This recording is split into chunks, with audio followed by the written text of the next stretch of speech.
आरिफ साहब, आपने दोनों बातें सुनी। अचानक अखिलेश यादव को मुख्यमंत्री जी के भाषण में ऐसा क्या था कि अचानक अखिलेश यादव जी को अपनी प्रतिक्रिया देनी पड़ गई?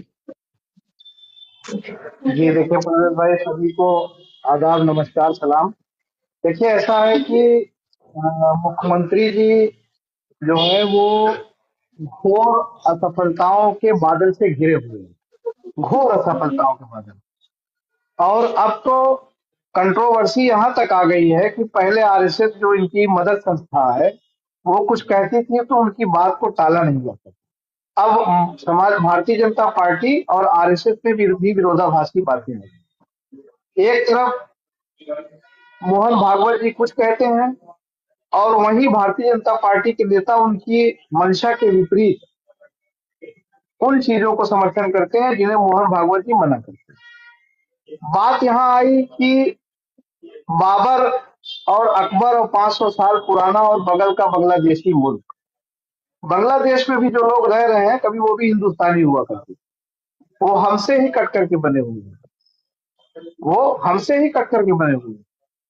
और भारतीय जनता पार्टी और मदर संस्था आरएसएस ये कहती है कि भारत के मुसलमान हिंदू हैं, वो यहीं के वंशज हैं, लेकिन फिर भी हमको बाबर से और अकबर से जोड़ करके हम पर हमले किए जाते हैं, हमारा उत्पीड़न किया जाता है, हमारी लिंचिंग की जाती है।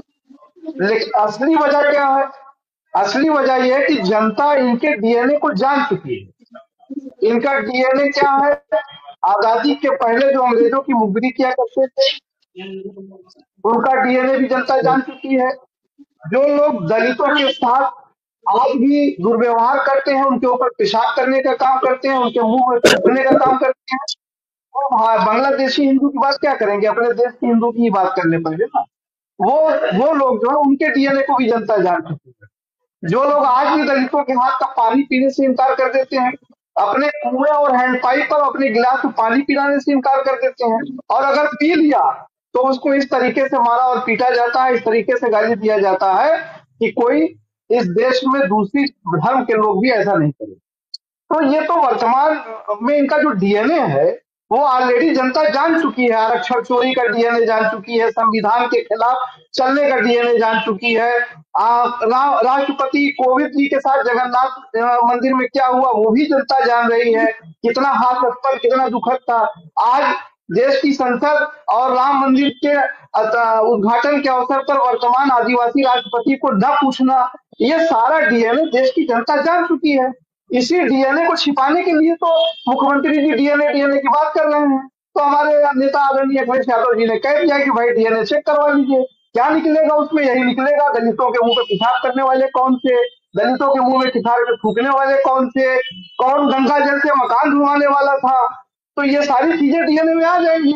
इसलिए वो घोर विफलताओं और सफलताओं को छिपाने के लिए जो नौकरी के नाम पर वादा किया था, जो महंगाई के नाम पर वादा किया था, जो सुरक्षा लॉ एंड ऑर्डर के नाम पर वादा किया था, जो किसानों को राहत देने का वादा किया था, जो नौजवानों को भविष्य सुधारने का वादा किया था, उन सब पर प्रधानमंत्री जी, मुख्यमंत्री जी बात नहीं करते। वो दुनिया को बहकाने का काम करेंगे। और मैं बड़ी जिम्मेदारी के साथ एक बात और कहने जा रहा हूँ कि यह भी एक ब्रांडिंग आरएसएस और भारतीय जनता पार्टी की रही है, जिसने 800 साल, 1000 साल शासन किया है, और 1000 साल कोई यहाँ पर कुछ नहीं करने वाला था। यह भी एक गलत दुर्भावना फैलाई गई कि जो भी शासन काल था, मुगलों का था चाहे किसी का भी था, कि उन्होंने यहाँ पर आक्रमण किया और उन्होंने यहाँ के लोगों को वो किया।